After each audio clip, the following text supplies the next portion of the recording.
just onto the last video because I forgot to say some things, but I think we overlook the role of the internet introducing this sense of infiniteness and the way millennials were kind of groomed more for the importance of personality, and not just identity, but personality, because I remember growing up, the memes of like popular jock, cheerleader, the archetypes of loser, and that stuff branching off into like hipster.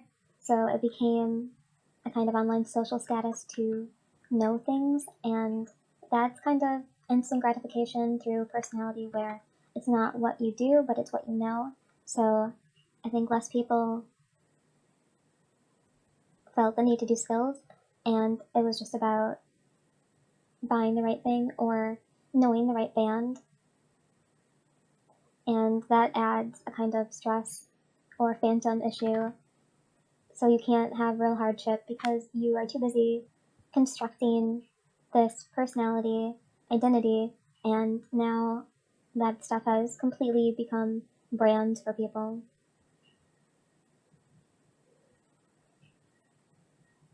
And right now there's a big trend of aesthetics where, particularly with Gen Z, they divide everything into aesthetics. Things need aesthetic names. So the way that you dress can be called cottagecore or fairy grunge.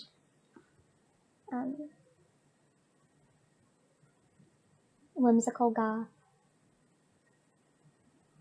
and you want your room to look a certain way.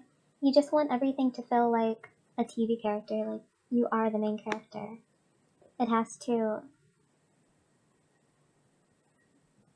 I guess there's no time for stills because you have to redesign your room and listen to subliminals to have a smaller nose, and all the skills have been taken care of magically. Like you are so far removed from the way anything works.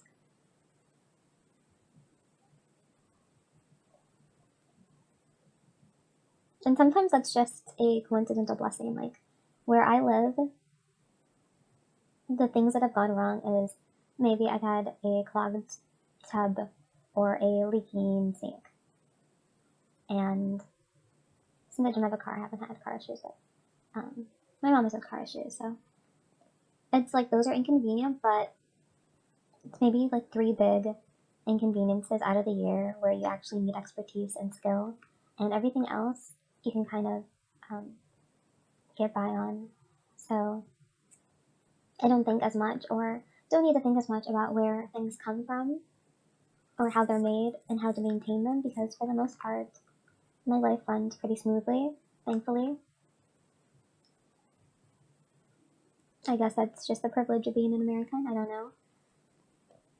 And if I think about things, it's for my own interest. Like I've been thinking about the fabrics in which we wear. There are actually certain fabrics that contain I don't know if frequency is the right word, but obviously natural fabrics are better for you than synthetic fabrics. And I've been thinking about the ingredients in hygiene products, and of course ingredients in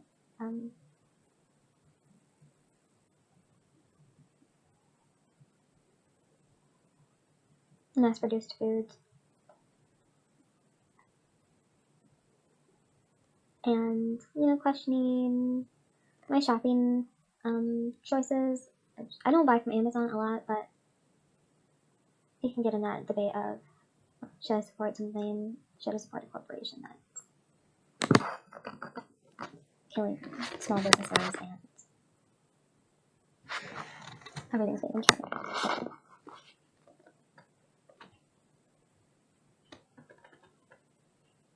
And combining this with the manosphere attitude of people being stupid and no one being skillful. I just got here in the last year, so I don't know about the last 20 years of manosphere work. I mean, I guess some people are influenced positively. I mean, for sure they are, because they change degrees and they don't get into student debt. But are there clubs? Are there internships? Are there mentors that build up these skills that are missing, like the electricians, the plumbing, guiding people into trucking?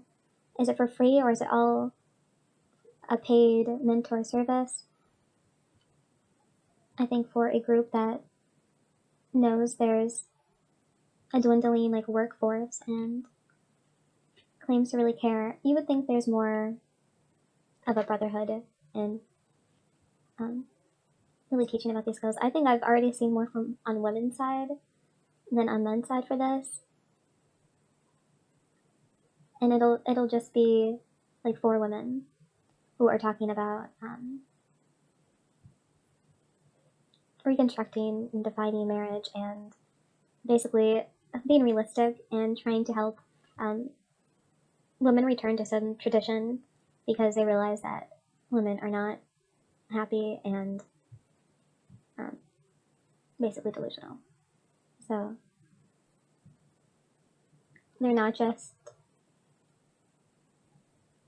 criticizing and being angry for a 10-minute video and regurgitating the same statistics and you know, it's interesting when the red pill just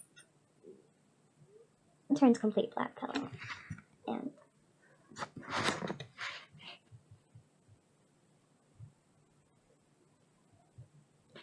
it's also interesting just being in this corner where I am. See, I don't remember if red pill's just manosphere MGTOW specific or if that was the term for like all conspiracies, but I got here because of aliens. So I've been something pilled for like 5 or 6 years, and only in the last year did I stumble across like this more reality based trad or misogynistic / men's rights red pill version. But so it's funny expanding and what is the opposite? It's like I expand and shrink, expand and shrink, expand and shrink into these kinds of communities where it's like I'm thinking about aliens and like spiritual 3D, 5D, big universe, hologram, and then I zone in and it's just as simple as like gender and gender roles, traditional values, the family structure, which is so small compared to the hypotheses or the conspiracies on how like why humans are here, which is to be on the prison planet, to be made as food for the prison planet.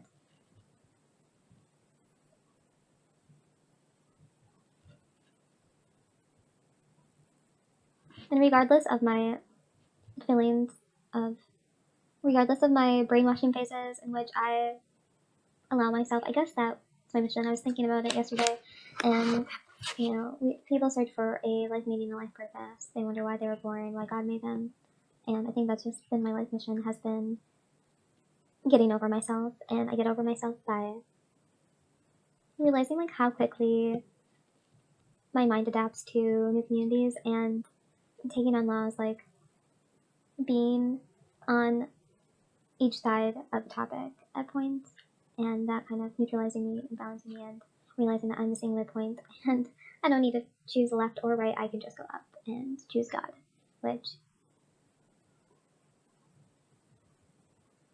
I felt the most connected to God in the last couple of months, just because I realized I really need that for myself. I really need this entity, this presence, and maybe it's just psychological where I've established it as a safe space, and I think, oh, if I think about God, then I can have peace and I can be centered.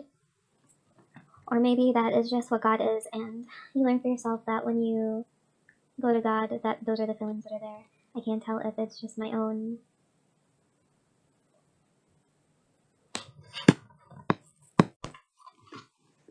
self-made placebo, but I'm going to use it anyway and enjoy it because it's giving me permission to ignore when I get into things too deeply, or when I start believing that somebody else's words are true,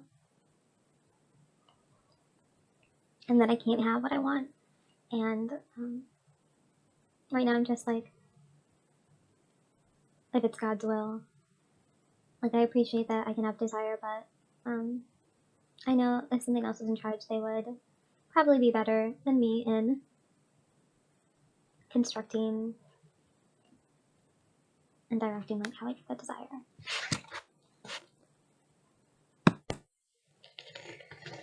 I wrote down to know love above all sides, and I think that goes back to pointing out the natural anxieties of people and how even the most confident seeming, like there's such a stench to the loneliness and desperation of these videos. And I also have to like videos, not my videos, but I mean the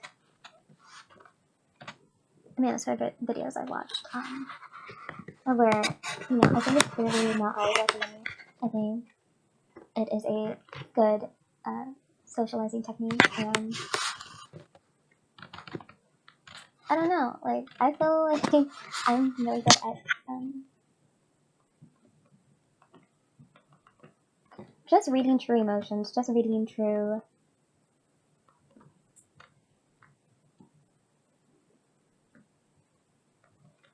I don't know, I think it's easier to look at people, even through the screen, and understand the vibes. Maybe that's my woman power, but just knowing somebody's they're not having the best day, or they're hiding something, or they're actually lonely, and they're getting too worked up. Basically, they're kind of morphing into losers in every phase, even though they're kind of like already losers, but the facade is dropping. There's like one manosphere leader in particular who he's like so beta, and all of them like pretend to be alphas, but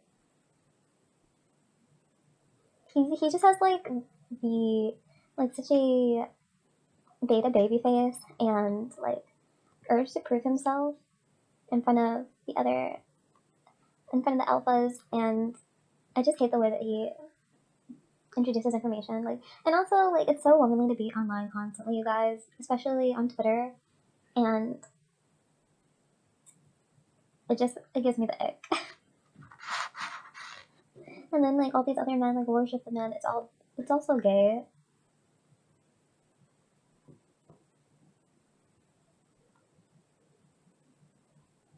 It's like everything is kind of interesting, and then I get into it, and it's like, oh, gay.